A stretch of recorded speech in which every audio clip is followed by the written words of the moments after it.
Me llamo Marta Olivas, soy profesora de lengua y literatura y soy doctora en lengua española y sus literaturas por la Universidad Complutense de Madrid. Me gustaría hablar sobre Ricardo López Aranda con motivo de su exposición en la Biblioteca Central de Cantabria. Mi relación con Ricardo López Aranda es la relación de un lector, ¿no?, con un autor al que admira. Lo conocí gracias a mi tesis doctoral, que versa sobre el teatro de la generación realista comparado con el teatro de la generación realista inglesa de los años 50 y 60. Fue entonces cuando tuve la oportunidad de acercarme a su figura, a su legado teatral, especialmente durante estos años, los 60, los 70, que desde mi punto de vista quizás son el periodo más fértil desde el punto de vista, digamos, creativo y desde el punto de vista, digamos, de llegada a los escenarios, ¿no?, de estrenos. En este sentido, López Aranda me parece un hombre de teatro a reivindicar, no solamente por su labor como escritor, como creador, sino también como adaptador de obras de teatro, ¿no?, y por ese diálogo que estableció en sus adaptaciones con grandes hombres de teatro, del teatro europeo, ¿no?, como Molière, con Las mujeres sabias, con Ibsen en Un enemigo del pueblo, o como Juno y el pavo real de Sean O'Casey, ¿no?, que también adaptó. Estas obras dan un poco la medida del tipo de historias que interesaban a López Aranda, comprometidas con un aquí, con una ahora, con un mensaje crítico y siempre situaba en el centro a personajes protagónicos fuertes y en muchas ocasiones a personajes femeninos. Eh, Considero que es un gran representante de ese teatro realista, sí, pero no necesariamente mimético, también con una carga simbólica importante y con un uso de la historia en algunas ocasiones en clave de parábola del presente o de amplificación, ¿no?, de la anécdota dramática, ¿no?, como amplificación de la lectura o de la interpretación por parte del espectador. Recuerdo con especial admiración y con muchísimo interés una obra del año 63 titulada Yo, Martín Lutero, por lo valiente, ¿no?, de la propuesta, ya que presenta al pastor protestante en pleno nacionalcatolicismo como un auténtico visionario, ¿no?, como casi la encarnación de la figura del intelectual, a través del cual el pueblo puede emanciparse, puede liberarse, puede ser consciente de su opresión y luchar contra ella. O sea, Lutero es representado como una figura heroica, por una parte, pero también muy humana, por otra, puesto que al final acaba claudicando, ¿no?, ante sus propios intereses, ante sus intereses personales, y en lugar de conducir al pueblo y aprovechar ese poder, digamos, de convicción y esa capacidad de convocatoria, en lugar de conducirla, como digo, hacia su liberación final, que no es tanto la tiranía eclesiástica como la tiranía del poder, la tiranía del dinero, la tiranía de los nobles,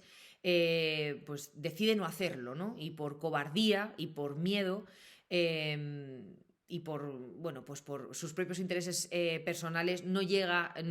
esa revolución hacia sus últimas consecuencias. Me parece una lectura del personaje histórico muy interesante, que dialoga directamente con el presente y que pone un poco en tela de juicio la figura de esos intelectuales que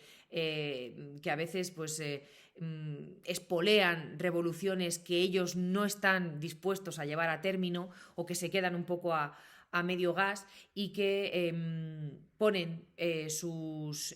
intereses personales por encima de los intereses del colectivo. En este sentido, la obra podría compararse, ¿no?, con otra obra sobre Lutero, con Luther de John Osborne.